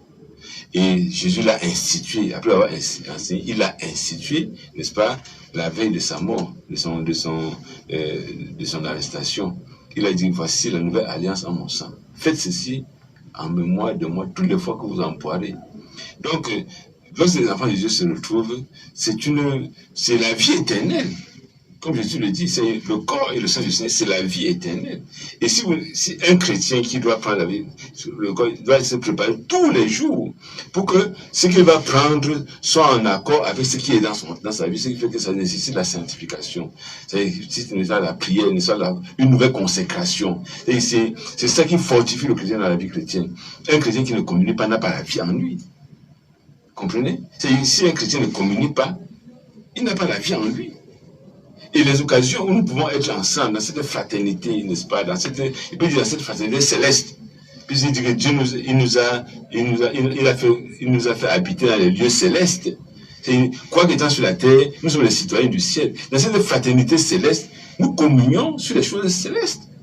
La parole de Dieu est claire. Donc, tous les chrétiens, en réalité, à tout moment doivent se préparer que je dois être prêt à pouvoir communier avec mes frères. C'est la nourriture de la famille. C'est Jésus qui l'a institué. Ce n'est pas une personne. Ce qui fait que ne pas communier, c'est refuser la vie éternelle. Ce qui peut, la pire des choses qui puissent arriver à un chrétien, c'est de ne pas communier. C'est pas quand il y a quelqu'un qui est excommunié, et il fait tout et tout pour se le mettre en rang. Là, c'est quand tu es excommunié, ça veut dire que tu n'as pas le droit de communier avec nous. Et c'est tellement important comme vous l'expliquez, pasteur. Qui a le droit de faire l'absinthe simple? Ce n'est qu'un pasteur qui a reçu l'ordre de l'église qui a le droit de le faire. C'est un pasteur avec position des mains, comme dans notre milieu, qui a reçu un ordre. On peut donner l'ordre à quelqu'un que bon, tu as le droit de le faire. C'est pas n'importe qui a le droit de le faire. Il n'est pas permis à chacun, à quelqu'un qui n'a pas reçu l'ordre de le faire, c'est des saints. Non. Puis il dit que celui qui le fait indignement mange et boit un jugement contre lui. Mais c'est pour ça qu'il y a parmi vous beaucoup d'infirmes et de malades et qu'un grand nombre sont morts. L'apôtre Paul dit au milieu des Corinthiens, il dit il y a parmi vous, les Corinthiens, beaucoup d'infirmes et de malades et un grand nombre sont morts. Au milieu des Corinthiens, il a besoin de leur parler des choses réelles, palpables, vivables. Pour dire que nous, aujourd'hui, aussi, on doit tenir compte de cela. Celui qui le prend indignement mange et boit un jugement contre lui-même. Donc, c'est pour ça que le chrétien doit se sanctifier tous les jours pour être toujours qualifié, n'est-ce pas, à prendre le corps et le sang du Seigneur. Et ce n'est pas n'importe qui a le droit de le faire. Voilà, avec votre permission, nous allons entamer la troisième partie de notre émission. Nous allons parler des ex-deux tiers. Alors, pasteur, à peine achevé avec un succès éclatant, la retraite préconventionnelle de l'Assemblée générale de Manja, que nous avons vu dans les réseaux sociaux, l'annonce en grande pompe d'une communication des ex-deux tiers. Et les observateurs disent que vous mettez les deux tiers au travail. Parce que c'est juste après la clôture de la préconvention qu'on annonce qu'il y a une communication. Et nous avons tous suivi la communication. Ça veut dire que vous mettez les gens au travail. D'abord, le terme deux tiers ne me plaît pas beaucoup. Je peux dire que nos frères, n'est-ce pas, qui ont estimé, n'est-ce pas, qu'ils ont quelque chose à dire, ont estimé qu'ils vont faire une déclaration selon laquelle ils ont tenu une assemblée générale.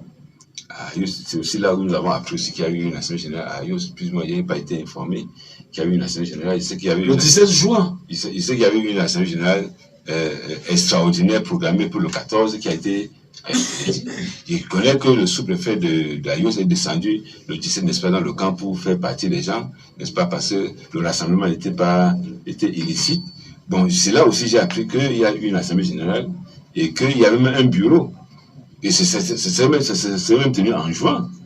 Et que c'est là où j'ai aussi lu, j'ai un peu suivi la vidéo pour savoir qu'il y avait un bureau exécutif et non pas un conseil d'administration. Je me suis demandé, mais ça vient d'où, puisque nous savons que le bureau exécutif, c'est ce qu'on a vu souvent à la convention pour les litiges qui pouvaient venir, n'est-ce pas? Donc, tu avais institué ça pour qu'on ait un cadre où on peut recevoir les plaintes des chrétiens et leur donner les solutions qu'il fallait afin qu'ils rentrent en paix. Mais dire que j'ai aussi appris qu'il y a maintenant un bureau, c'est qu'il n'y a plus de conseil d'administration. Je me demande de quelle œuvre il s'agit exactement. Puis notre œuvre, notre statut reconnaît un conseil d'administration. S'il y a une autre œuvre, bon, je crois que le temps viendra pour qu'on puisse bien savoir le nom de cette œuvre. Bon, maintenant... Donc, quand on parle de deux tiers, c'est pas ce que ça veut dire, les deux tiers. Bon, maintenant, c'est les termes que nous on utilise pour ça. En fait, on peut connaître, n'est-ce pas, il y a eu ceux de l'ancien conseil d'administration qui ont estimé, n'est-ce pas, qu'ils étaient majoritaires et qu'ils avaient la possibilité de faire comme ils voulaient. Mais moi, j'ai été surpris de voir qu'à l'Assemblée générale, c'est le lieu où la majorité gagne. C'est le seul lieu où on dit que les membres sont élus par les délégués. Si c'était deux tiers, c'est-à-dire que deux tiers sont plus qu'un tiers. Ils devaient venir à l'Assemblée générale avec les deux tiers et dire que bon, voici maintenant ce que nous voulons faire, et puis ils devaient passer. Donc, je sais de loin pour dire que vous savez encore l'histoire, n'est-ce pas, président, élu président, et tout ça. Bon, ne vont pas entrer là-dedans. Donc nous disons ce sont les balivernes, ce sont les les choses que nous sommes. Mais pasteur, c'est Parce que que... c'est un bureau entièrement constitué. Oui, même vous, M. Amougou, même vous, là où vous êtes actuellement, vous pouvez prendre vos amis, vous faites votre bureau. Ça ne fait pas de vous maintenant qu'on doit avoir des statuts là-dessus. Mais pasteur, ce qui est curieux, c'est que vous utilisez le terme de Balivel, c'est à peu près le même terme que j'utilise. Ça veut dire que C'est maintenant, un mot français, quoi. la nouvelle bataille, c'est bureau exécutif contre conseil d'administration. Je ne sais pas, moi, je n'ai pas de bataille. Vous comprenez? Je n'ai pas de bataille en vue.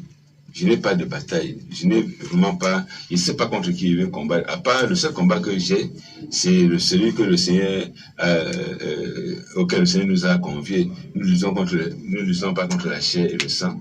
Nous luttons contre les esprits méchants, contre les dominations, contre les princes de ce monde éternel, contre les esprits méchants dans les lieux célestes. Voilà le combat que nous avons amené. Donc, que j'ai un combat particulier. Je ne sais pas quel combat. Je n'ai pas de combat contre une personne particulièrement. Bon, nous allons partir du côté de Bafoussam. Alors, Maître Sangalo. Oui, frère Abobo, je te suis entendu. Nous osons croire que vous avez aussi eu beaucoup d'intérêt à suivre la communication des ex-deux tiers, entre guillemets, même comme le pasteur n'aime pas trop ce nom. Vous avez suivi cette communication du lundi, je crois que c'était lundi après la retraite préconventionnelle. Effectivement, j'ai suivi la communication. Voilà. J'étais tombé, oui. Et voilà, dans cette communication, les ex-deux tiers essayaient de démontrer en 3 points que l'Assemblée générale ordinaire de Banganté n'était pas légale. Que pouvez-vous dire à ce sujet? Bon, j'ai beaucoup d'éléments à apporter à ce sujet. Ces derniers, lorsque le PC avait convoqué l'Assemblée générale ordinaire, comme je l'ai déjà dit avec différentes autorités, pour solliciter l'interdiction de la tenue de cette Assemblée.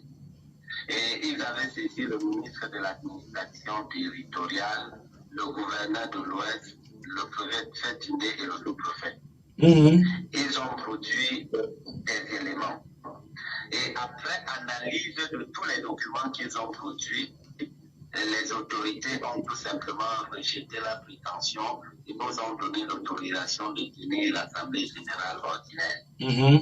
Ce qui voudrait dire qu'à la tenue de l'Assemblée générale, il ne devrait plus avoir débat sur la légalité ou l'illégalité. Cela a été bien apprécié par toutes les autorités qu'ils ont saisies.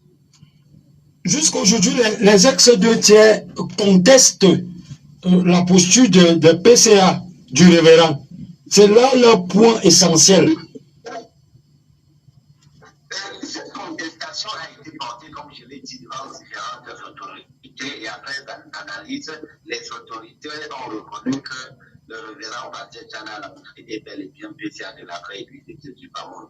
Ce débat a été clos avant la tenue de l'Assemblée générale. Donc, ce problème ne pouvait même plus se poser dès lors que les autorités, après analyse, ont reconnu qu'il y a un seul président du conseil d'administration à la vraie église de Dieu qui est le révérend Tchana Tchamilandri. Alors, donc, ce débat-là a éclos. Toujours au cours de cette communication, nous avons découvert un nouveau bureau exécutif qui a été élu à l'issue d'une assemblée générale à Ayos. Que dire de la légalité de cette assemblée générale? Cela relève, je pourrais dire, d'une alchimie statutaire. Parce que déjà, ce que nous connaissons, ils avaient convoqué l'Assemblée générale en date du 13 mai 2023, l'Assemblée générale extraordinaire, et cette Assemblée générale était un texte. Et par la suite, s'il devait avoir, selon nos statuts, une nouvelle Assemblée générale, il fallait d'abord reconvoquer les délégués selon nos statuts 15 jours avant la tenue de cette Assemblée générale. Ils peuvent nous donner ou bien prouver qu'ils ont refait une autre convocation avant la date du 2 juin. Là, on pourra on pourra éventuellement donner du crédit à ce qu'ils disent. Mais ce qu'ils disent est tout simplement l'œuvre de la bâtisse. Parce que chacun est libre de rentrer dans sa chambre et de fabriquer tout document et de dire que cela est issu de l'Assemblée générale. Nos statuts sont très clairs et très rigoureux par rapport à la tenue d'une Assemblée générale ordinaire ou extraordinaire. Voilà, mais Ce qu'ils disent, oui. je voudrais savoir, pour chuter, il y a un procès en suspension d'un PV qui est en appel. Quelles sont les chances pour vous d'avoir gain de cause dans ce procès? Ce sont les magistrats qui apprécient, mais je pense que les magistrats apprécient en fonction de la loi et de leur intime conviction. Et nous, ce que l'Église appelle le 13e février, en présentant le péchard et en priant devant Dieu, la Bible nous dit que ce que nous lions sur la terre sera lié dans les cieux. Nous avons foi que nous aurons gain de cause parce que ce que nous avons fait illégal, il y a bien de faux ni de tortue. Voilà. Alors, pasteur. Bonjour, pasteur. Bonjour. Voilà. Nous avons également vu dans les réseaux sociaux les images d'une certaine assemblée générale extraordinaire qui se serait tenue à Yos le 17 juin 2023. Selon vous, pourquoi les images ne sortent que 4 mois après l'assemblée générale, de cette assemblée générale, et surtout juste après l'assemblée générale de Manja? Pour vous, quelles sont vos impressions? J'imagine que vous avez aussi été mis au parfum de cela. Quelles sont vos impressions par rapport à cela? Oui, je crois que cela relève tout simplement de la tuerie. Parce que pourquoi attendre 4 mois les résolutions de Banganté que nous avons publiées d'ailleurs, et il y a eu des vidéos qui sont parties pour notre Assemblée générale ordinaire. Nous n'avons pas attendu peut-être d'ailleurs l'Assemblée générale ordinaire de Banganté passait en direct. Tout le monde suivait et je suis convaincu que même nos frères d'en face ont bel et bien suivi le déroulement de nos travaux. Et pourquoi attendre début juin? Pourquoi ils n'ont pas publié leur résolution? Donc ça montre que quelque chose ne va pas. Et je crois que comme Pierre le disait là, et même notre frère Mbete Changa, les choses ne se sont pas passées à Yost comme les statuts disent. Donc, en ce qui me concerne, rien ne s'est passé à Yost. Il n'y a pas eu d'assemblée générale extraordinaire. Il faut comprendre que l'assemblée était interdite par sous-préfet. Et que même le 17, selon les informations qui nous sont parvenues, le sous-préfet est descendu dans le camp d'Ayos pour disperser ceux qui intentaient une quelconque tenue d'Assemblée générale. Donc, nous sortir aujourd'hui une résolution qui parle du bureau exécutif, le bureau exécutif, ce qui n'existe même pas dans nos statuts. Donc, nous ne savons pas de quoi il est question. C'est autre chose. Bon, donc, je me dis que c'est un non-lieu, je ne sais pas pourquoi on parle même du bureau exécutif. Ce que nous connaissons dans nos statuts, c'est le conseil d'administration. Et si les gens disent qu'ils sont de la vraie Église de Dieu du Cameroun et qu'ils ont tenu une assemblée générale où on a un bureau exécutif, nous ne savons pas de quoi il est question. Donc pour nous, c'est un non-lieu. Voilà, maintenant je pose la question au pasteur. À vous entendre parler, vous corroborez parfaitement à vous appelez nos frères d'en face. Exactement. Ils ne veulent rien entendre de vous. Pensez-vous véritablement que la réconciliation est possible? Tout est possible à Dieu, puisque c'est Dieu qui nous a donné le ministère. C'est le ministère, lorsqu'on dit le ministère de la réconciliation, ça veut dire que nous sommes obligés vraiment de nous réconcilier. Et si nous refusons la réconciliation, c'est que nous avons refusé la volonté de Dieu. Donc, s'ils sont... bon, je ne sais pas là où vous tirez ces informations qui sont... ils ne veulent pas la réconciliation. Bon, moi, j'espère que... Pasteur, nous sommes journalistes, c'est notre travail. Bon, la main est tendue. Ils ont la Bible en main. Moi, je me rappelle quand j'avais eu la possibilité de causer avec le pasteur Abaté chez lui, le révérend pasteur Abaté, et qu'il m'a...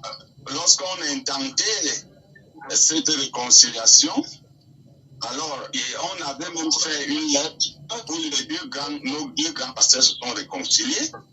Alors je suis allé chez lui demander comment les choses se passent après cette réconciliation, après cette lettre.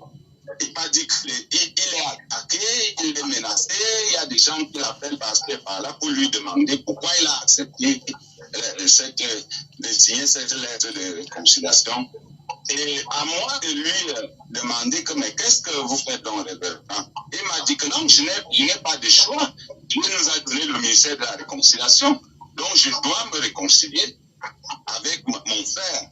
Et moi, je lui ai dit, papa, tiens bon.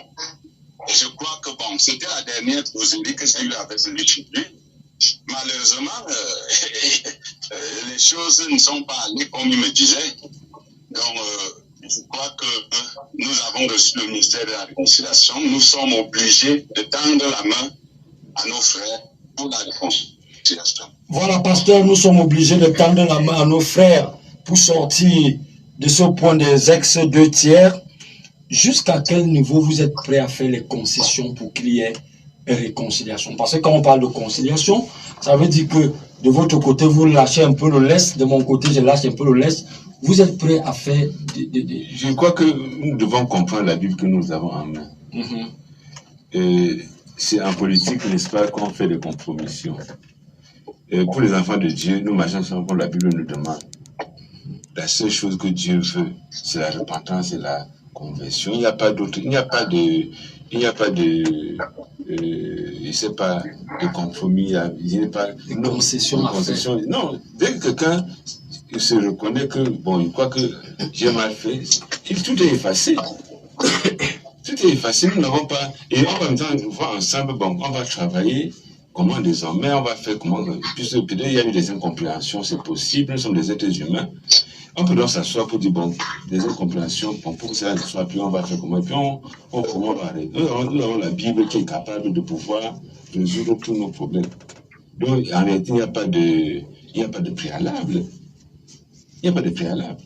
Il faut savoir la volonté, et puis on se met au travail. Voilà, chers auditeurs, nous allons maintenant entamer la dernière ligne droite de notre émission, tout en interpellant toujours nos auditeurs que nos standards sont ouverts, le révérend est disponible, disposé autant pour moi à répondre à toutes les questions qui taraudent nos esprits. Maintenant, nous allons entrer dans un sujet qui est aussi explosif. Il s'agit de la Convention universelle de Montbard. Alors, pasteur, qui a qualité pour organiser la Convention universelle? Non, je crois que la question ne se pose même pas. Les statuts sont clairs. Les statuts sont clairs. La Convention, c'est le responsable, c'est le PCA, seul qui a le droit de pouvoir organiser la Convention. Et entre guillemets, le PCA est administratif, pasteur. Oui, c'est lui qui est le responsable général de l'œuvre, qui est en même temps responsable spirituel de l'œuvre. Pour l'instant, il faut que nous puissions le dire. Le PCA est responsable général de l'œuvre. C'est lui qui a la responsabilité, c'est le seul droit de convoquer une convention. Que ce soit une convention locale comme la convention de Bertois, de Yagua, ou bien une convention universelle comme celle de Mombo. On aurait suivi qu'il y a une convention qui se préparerait en France. Bon, je n'ai pas été, je peux dire officiellement informé de cela, mais si on appelle ça convention, ça serait une déviation. Parce que c'est moi qui ai fait l'œuvre en Occident. C'est moi qui ai été le premier à créer.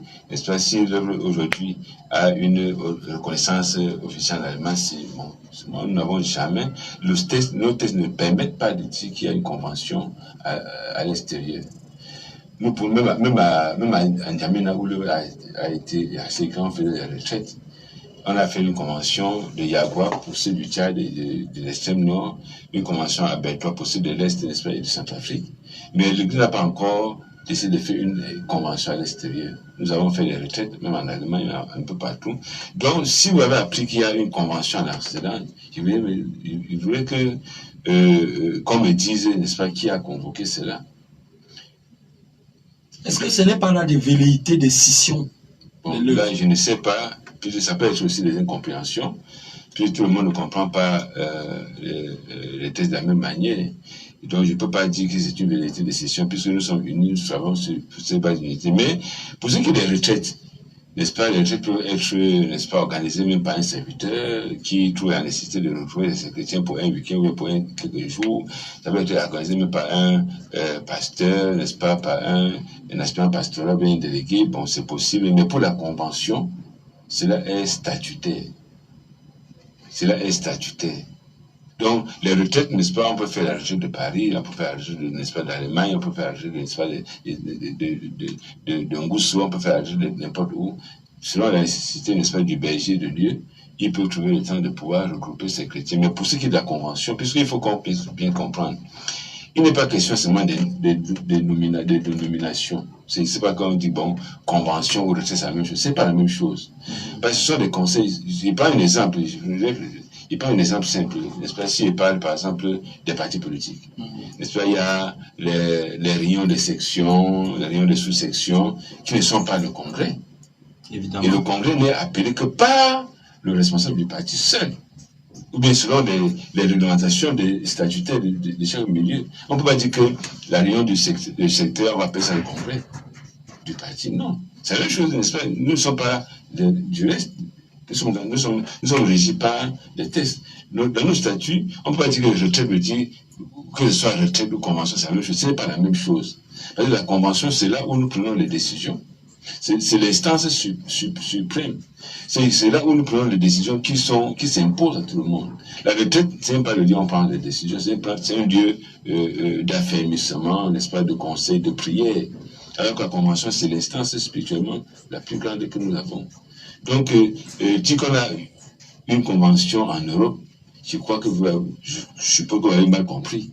Parce qu'il ne croit pas que un chrétien, un pasteur de la vraie Église de Dieu risquerait de convoquer une convention, n'est-ce pas, dans une localité. Alors, parlons de la Convention universelle de Mombo. Il y a un problème. Nos frères d'en face, comme vous les avez appelés, organisent une convention du 21 au 25. Cependant, vous, de l'autre côté, c'est du 22 au 25. Comment cela va-t-il se passer? Non, ne commencez pas par là. Commencez d'abord que nous avons une convention du 22 au 25. Voilà, comme vous voulez, pasteur. Voilà. Commencez par là que nous avons annoncé la convention depuis le 1er avril. Évidemment. Nous avons la convention du 22 au 25 décembre, comme d'habitude. Nous avons été surpris aussi, n'est-ce pas, le mois passé, quelque chose comme cela, en septembre, je crois, que le pasteur Abaté a signé, n'est-ce pas, un communiqué, n'est-ce pas, du bureau exécutif qui disait qu'il y a la convention du 21 au 25. Je crois que si l'idée de la convention est enfin acceptée par tout le monde, c'est une bonne chose.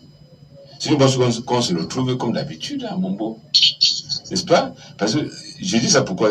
Parce que l'année passée, on avait dit que la convention c'était l'idolâtrie, que la convention c'était la magie, que la convention ne se tiendra plus jamais dans la vraie Église de Dieu, que la convention, n'est-ce pas, c'est si le rejeté, que tu as rejeté mon mot. Si, mais ça, nos frères sont revenus dans le bon sentiment en comprenant que ils ont avancé des mots qu'il ne fallait pas et qu'il fallait maintenant faire la convention, nous les accueillons.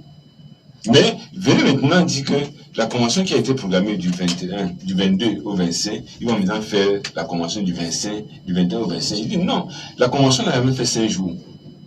Tout est réglé. C'est nous, l'enseignement règle toutes choses. C'est pas que quand c'est là, on dit, bon, on va faire convention de 10 jours. Non. Tout est réglementé. Est-ce que ce n'est pas là une volonté de créer un trouble à l'ordre public? Ça serait malheureux parce que Dieu nous a donné un esprit de paix. Dieu est un Dieu de paix et nous sommes des gens de paix. C'est venir créer, n'est-ce pas, des dissensions pour peut-être créer le trouble. Il voit que chacun portera sur sa conscience, n'est-ce pas, ce qui peut arriver. Mais pour nous, nous disons, si nos frères ont compris que la convention était une bonne chose, nous ne pouvons que dire merci à Dieu de les avoir amenés dans le bon sens.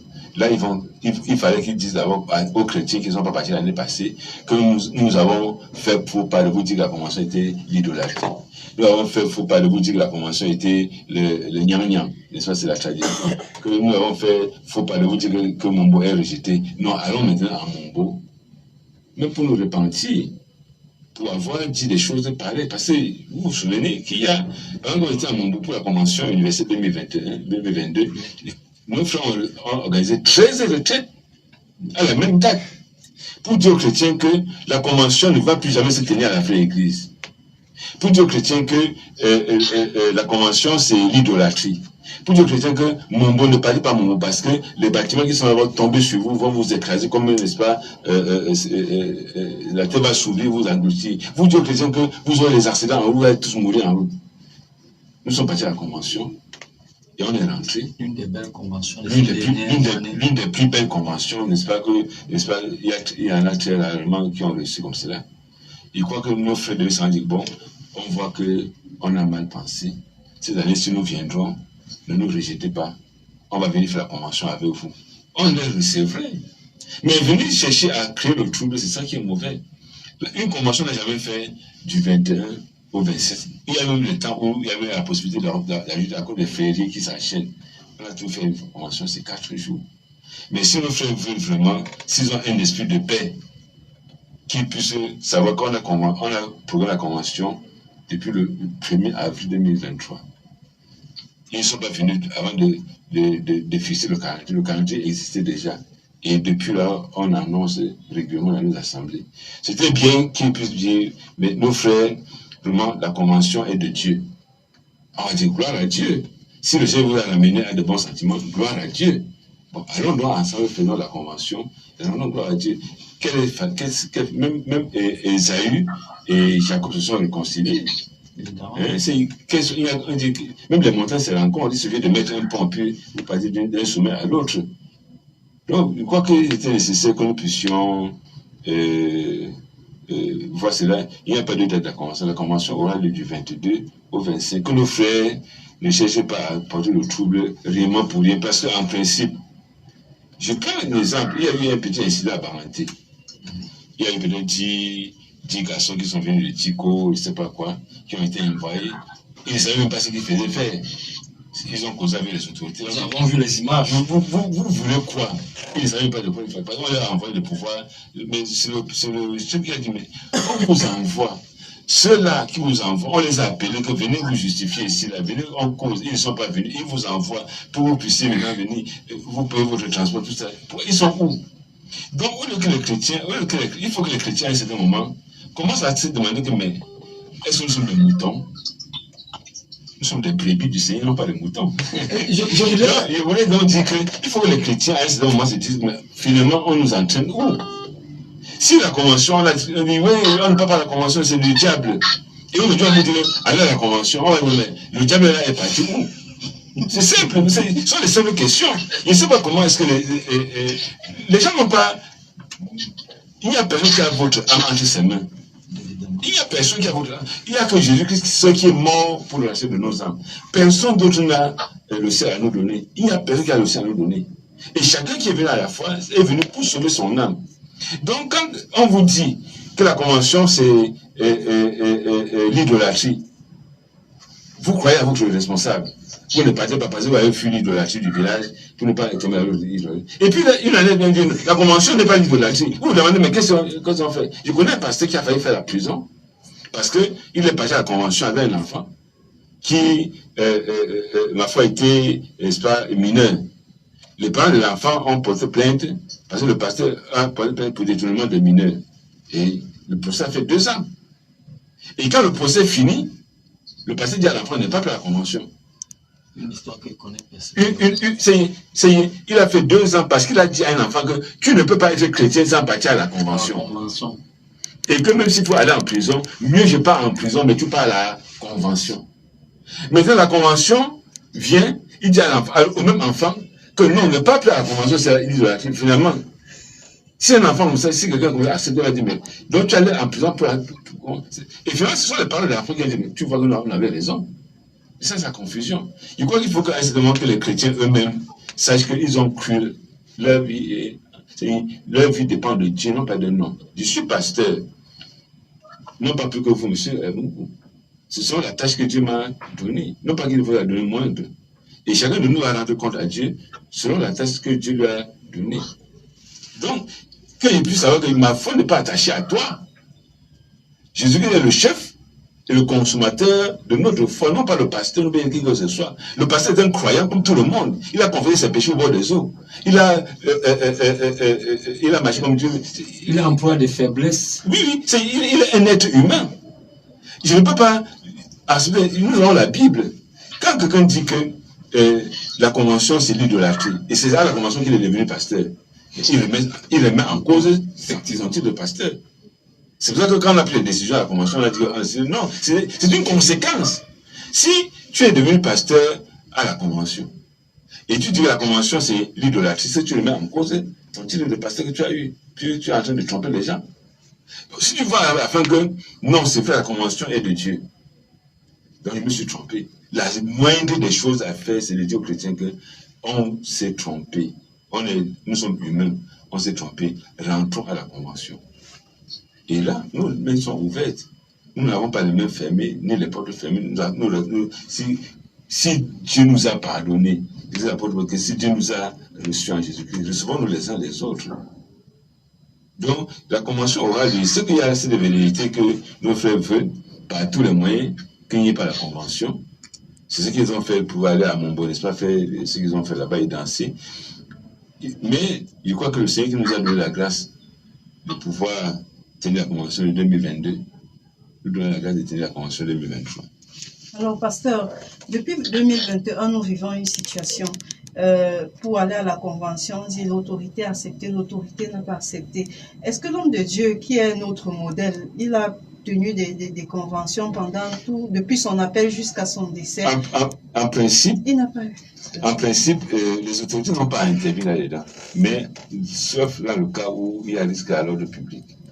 Et c'est ce que nos frères veulent faire valoir, qu'il y a risque à l'ordre public. L'année 2021, ils ont dit qu'il y aura les saisies qui vont venir, il y aura l'insécurité. Bon, l'autorité, n'est-ce pas, a préféré adhérer à la prudence. En 2022, c'est ce qu'ils ont aussi dit. L'autorité a dit, bon, on a les forces de maintien de l'ordre pour maintenir l'ordre. Si elle a l'insécurité, ils viendront rencontrer les forces de maintien de l'ordre. Même cette année, si l'autorité devra aussi faire parce que la convention n'est pas... c'est incontournable à la vie chrétienne, la vraie Église de Dieu. C'est Dieu ne pas aller à la convention, c'est comme si on disait que la vraie Église de Dieu cesse d'exister. Vous comprenez? C'est que moi-même, en tant que PCA, je serais incapable de vous dire, monsieur Amou, vous ne partez pas à la convention, plus la foi individuelle. Quand vous partez à la convention, vous ne demandez pas l'argent de transport. Vous ne me donnez pas votre nourriture. C'est vous qui payez. La convention, ce n'est pas la caisse de l'église qui gère la convention. C'est les caisses des individus. C'est chacun qui part individuellement. Et c'est notre terrain. On en a près de 2 hectares à Mombo, qui est notre domicile. On a construit nos logements où on origine depuis 60 ans. Il n'y a personne à Mombo qui peut dire que son régime de bananes a disparu du champ parce que les gens sont venus. Au contraire. C'est pour eux, c'est pour un rendez-vous incontournable qui joue le rôle social, le rôle économique. C'est Mombo qui a fait que, c'est la convention qui a fait que Mombo soit ce qu'elle est aujourd'hui et les populations en sont reconnaissantes. Vous comprenez? C'est que toute l'économie, écoutez bien, faites-vous les jeunesses, toute l'économie de Mombo repose sur la convention. C'est les gens travaillent toute l'année entière parce qu'ils savent que, n'est-ce pas, à cette période de décembre, ils rentrent dans leur fonds. C'est vrai que Mombo vit au rythme de la convention. Et je crois que l'année 2021, il n'y a pas la convention, il y a eu une catastrophe économique à Mombo. Il faut qu'on le dise. il y a une catastrophe économique. Parce que vous recevez du coup 25 000 personnes. Et ne sont plus prêts à connaître cette mauvaise expérience. Vous recevez 25 000 personnes pendant une semaine. Dans un petit... Ben, ils vous achètent tout. Vous comprenez? Mombo ne vit qu'au rythme de la convention. Et dit qu'aujourd'hui, les gens connaissant cela, bon, moi, je sais pas, moi, je prie, nous prions et nous disons aux autorités administratives que nous devons être accompagnés. Nous devons être accompagnés, être compris. Et que si c'est possible, qu'on s'assied avec les autres pour dire quel est le problème. Dernièrement, le sous-préfet m'a appelé de Mombo. Il m'a appelé à moins de 3 jours de la préconvention de l'Assemblée générale. Il m'a dit, viens vite.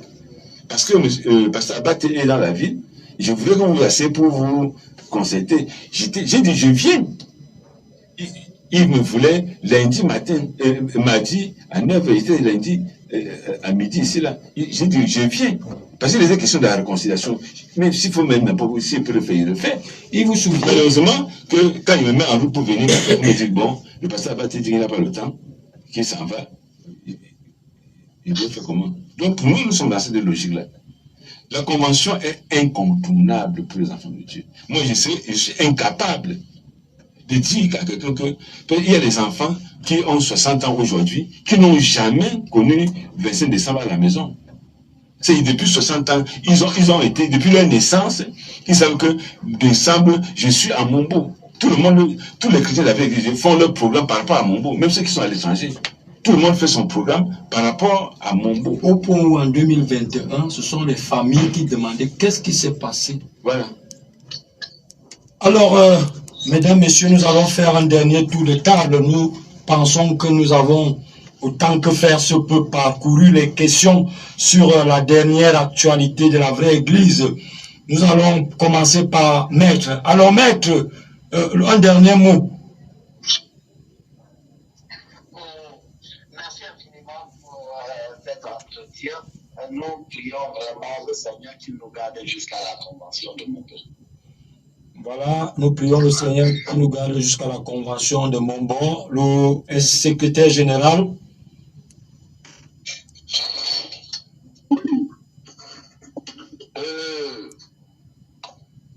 Je remercie le Seigneur vraiment pour cette communication parce que je crois qu'elle vient éclairer la lanterne de nos auditeurs, nos frères et sœurs qui se posaient beaucoup de questions. Je crois que par cette communication, ils sont éclairés et que les autres choses vont aller normalement dès à présent.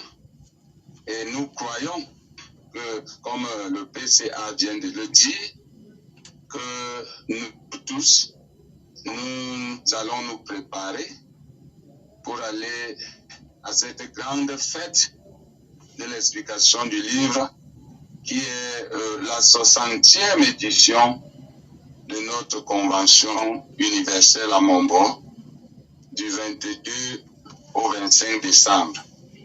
Je vous remercie. C'est nous qui vous remercions. Le dernier mot au révérend. Ce que je voulais dire aux chrétiens et à tout le monde, je crois que la Bible nous dit que Jésus ne se base pas sur les 8 dits.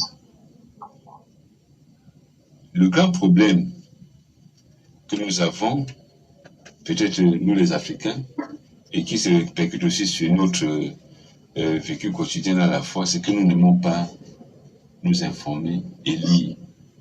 C'est fait que, comme les Africains ont été reconnus comme étant les experts de la tradition orale, n'est-ce pas? Donc, dès qu'on dit qu'on a dit qu'on croit seulement, lisez! Prenez les textes, vous lisez. Quand on dit que la loi de thème, cherchez ces textes, vous les lisez. Quand on parle de statut, il y a beaucoup de personnes qui discutent sans avoir eu à prendre le statut et le lire. Lisez la Bible, lisez les enseignements de l'Église, tout est clair. Je crois que c'est l'ignorance, même j'ai dit, l'ignorance tue plus que la guerre. Le grand problème que nous avons et qui apporte les difficultés, même à nos frères qui sont en face, qui se soulèvent, ils disent que non. L'important c'est que prenez encore dans un esprit calme les statuts la Bible et même la fraternité. Lisez-les, on dit la fraternité, on le dit. Prenez la Bible, lisez que en tant que frère, est-ce que ceci est possible? Et travaillons ensemble. Nous n'avons que les mains ouvertes pour dire que l'homme de Dieu nous a laissés en disant que restez unis. Et nous devons travailler dans ce cadre, vraiment de rester unis, sans compromettre l'évangile, sans aller au-delà de ce qui est écrit. Nous restons unis sur ce qui est écrit, sur ce qui est prévu dans la parole de Dieu. Voilà, moi, je voulais dire aux chrétiens de rester tranquilles. Nous irons à la convention. Nous croyons que Dieu qui nous a accordé de faire l'Assemblée générale, de faire la retraite préconventionnelle, de faire la convention 2022, nous demandons de faire la convention 2023. Je sais que ça sera difficile, mais nous parviendrons.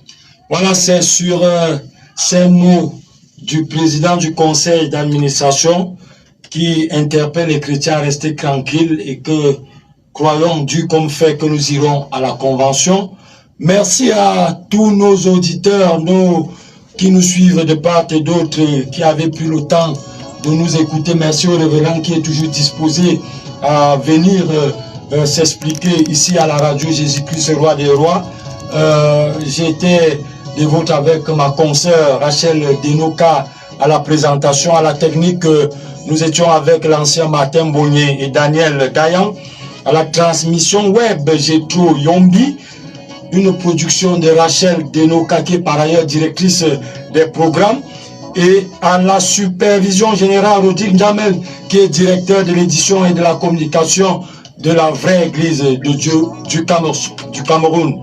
Merci et à la prochaine.